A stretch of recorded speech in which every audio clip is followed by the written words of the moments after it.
Hey folks, Doug Blake with Body Design University. In this video, I'm going to talk to you about the health belief model. Now, this is located in chapter 3. It's going to be page 62, where it actually starts. This is the basics of behavior change chapter. Very important chapter. Just keep that in mind. You get a fair number of questions on the exam from this, but I've had questions from students about exactly how do you use the health belief model, if you use it at all, and or how would you use it in conjunction with other behavioral change modeling models that are being used right in the training industry. And ACE gives you a couple of them. It's actually pretty good, very interesting, very helpful. But first, please make sure that you like and subscribe to the channel, right?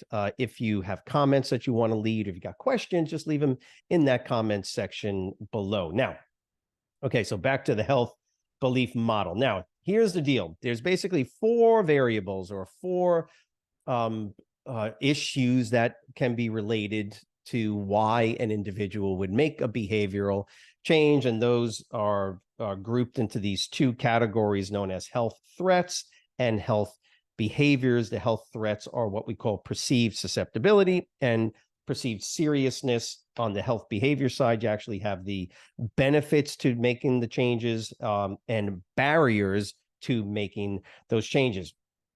And you got to keep in mind that when we're talking about the health belief model, you have to remember we're talking about illnesses, diseases, conditions, whatever you want to, whatever term you want to use to describe the problems that come about because of a lack of exercise or incorrect eating patterns. So it's kind of like there's diseases, illnesses, conditions, and the question is why would a person make changes to their behavior, right? Looking at these illnesses, are there reasons? And the answer is yes. One of those reasons is because of perceived susceptibility to actually get these particular illnesses. And let's just use diabetes, right? We'll just use diabetes, but you can talk about stroke, heart disease, any of the other conditions, metabolic syndrome, any of those. But let's just talk about diabetes, for instance. So an individual can be sort of convinced or nudged to make behavioral changes because they believe more than they did prior to perhaps meeting with you or meeting with their doctor. They may believe that they have a susceptibility, or they might be more susceptible to get diabetes. Why? Well, this is where the trainer or physician or somebody can come in and kind of help with helping them to understand through health screenings, family history, things like that, given their condition right now, either their blood pressure, their blood sugar levels, things like that, they actually have a higher susceptibility to ultimately develop type 2 diabetes, just as, for instance, this is what's known as perceived susceptibility.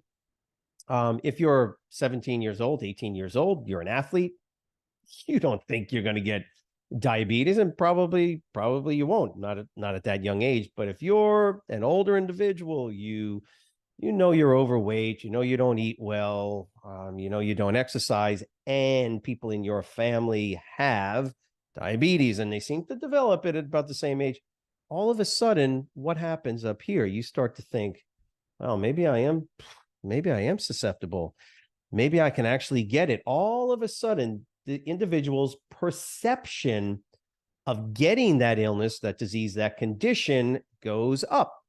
That could actually prompt them to make behavioral changes. And that's really all we're talking about here.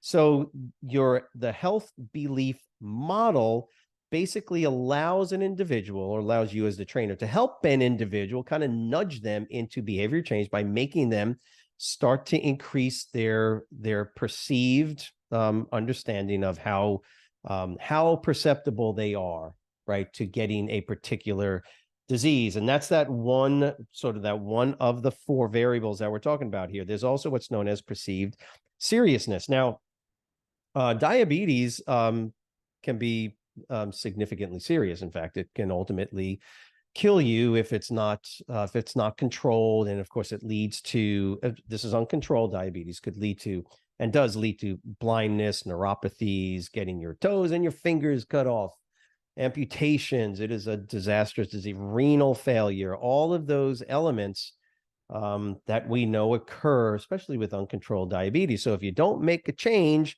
not only are you more susceptible to it, and here's this client looking at me going, "Holy cow, yeah, I know I am because everybody in my family, I don't eat," and they go, "Whoa, my perceived susceptibility is high, but now there's this other variable, this other element.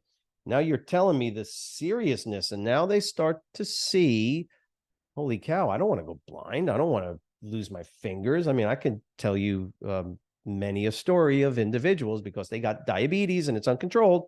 This is what ultimately happens. There's the two health threats, right? I feel like I'm, or I'm getting this sense that I'm more susceptible to contract this disease or illness. And now the seriousness of it is also making me go, whoa, I need to check, get a check on what I'm doing and what I'm not doing. If you have a family history like I do, for instance, of heart disease, and by the way, heart disease is, it's serious, right? That's why we use the term serious as a heart attack. Okay.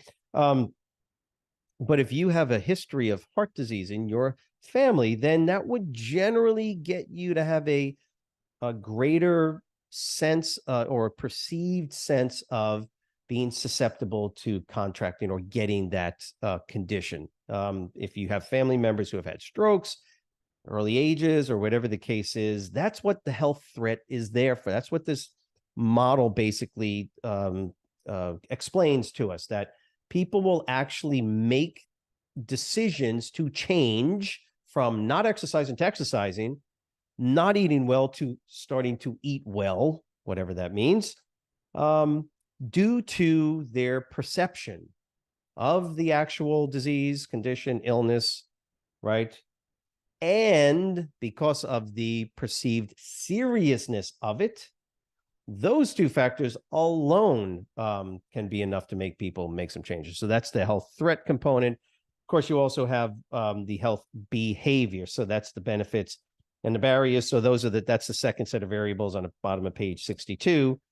And read through it. Apply what you know box right here. The health belief model in action is very helpful. But the second set of variables relates to perceptions of the health behavior, right? Exercising, eating well, meaning, by the way, if I eat, improperly and now I've got to change, right? Do I really want to do that? Is it really uncomfortable to do that? That's what we're talking about. So the second set of variables, perceptions of the health behavior. People may perceive both benefits and barriers to taking action with a specific health behavior. Beliefs about benefits may include how effective the person thinks a health behavior would be in preventing and treating an illness. Remember, the focus is still on the condition, illness, disease, the problem. And so beliefs about barriers or drawbacks of a health behavior might include how difficult implementing the new behavior would be and the negative effects associated with doing it. So got it. See, so you're juggling these four balls, so to speak. Perceived susceptibility, right? Perceived seriousness, right? Over here on the health threat. And then you got over here, you've got the health behaviors. So you got benefits and barriers, right? Okay, I know that heart disease is bad, right? I got that. You explained it to me, whatever. I know that if I have a heart attack, I could die. I know all of this, but you mean I got to start eating more vegetables? Oh man. So that would be the barrier part of it. There's some negatives to this because of the way you're living your lifestyle. So you see the behavior. Now I'm juggling these four variables. The general reason, or generally why people will make positive changes, because one of those variables, or two, maybe even three of those variables, are stronger than the others. And ultimately, they will then make the decision and be motivated to make the change. So again, if people feel susceptible, now watch how this works. If people feel susceptible to high blood pressure, But listen, but do not believe that limiting fast food intake would help very much or be easy enough to do long term. They would be unlikely to change the amount of fast food they eat. To get the idea, here's the juggling act. I know that people in my family have heart disease. I know, like in my case, my dad, heart disease. I know that, and that's really, that's really driving me intrinsically. But you mean I have to stop eating the foods I like? Or how about smoking? I know people die from smoking and the related conditions that go along with it, but man, it's a huge stress reliever for me, and it's really going to be really hard for me to stop smoking. See how I'm juggling? That's what the health belief model speaks to. Now, again, the health behavior with the benefits.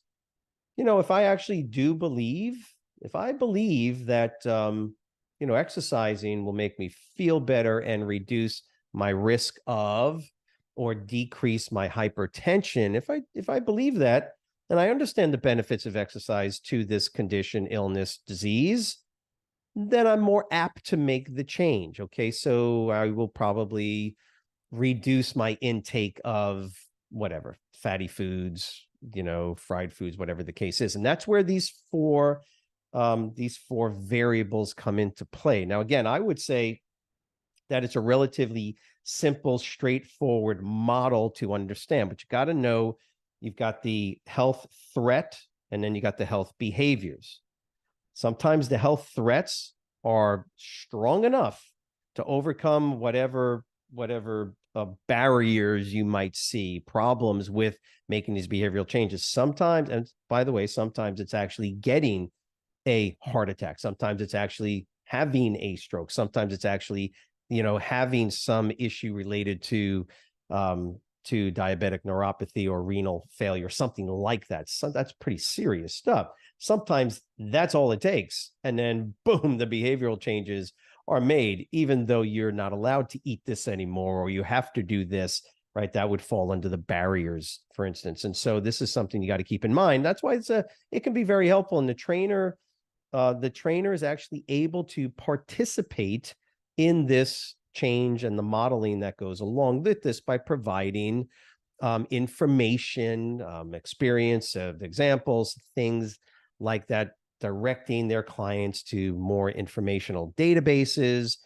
And so that's what you can read here in the Apply What You Know box on page 63. So, and by the way, ACE tells you the personal trainer should always discuss with clients their beliefs about health concerns and behavior change and correct misperceptions with accurate information, such as you can actually still eat a good amount of food. It's got to be healthy food, but you can actually still eat things you like to eat, just not every day. Okay.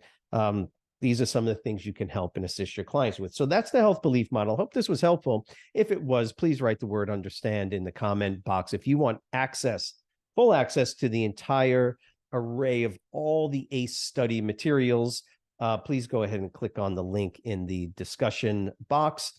And just let us know if we can be of assistance to you by in the comment box after you write understand, write something in there that that we can create some content on as well. Maybe you are finding something in the textbook that's a little challenging, a little difficult. Well, just go ahead and write it in there. We'd be more than happy to look at that and sort of add it to our list of videos that we create. So as always, have a great weekend. Take care. And remember also, every Wednesday night, got to tell you this, every Wednesday night, 6 p.m.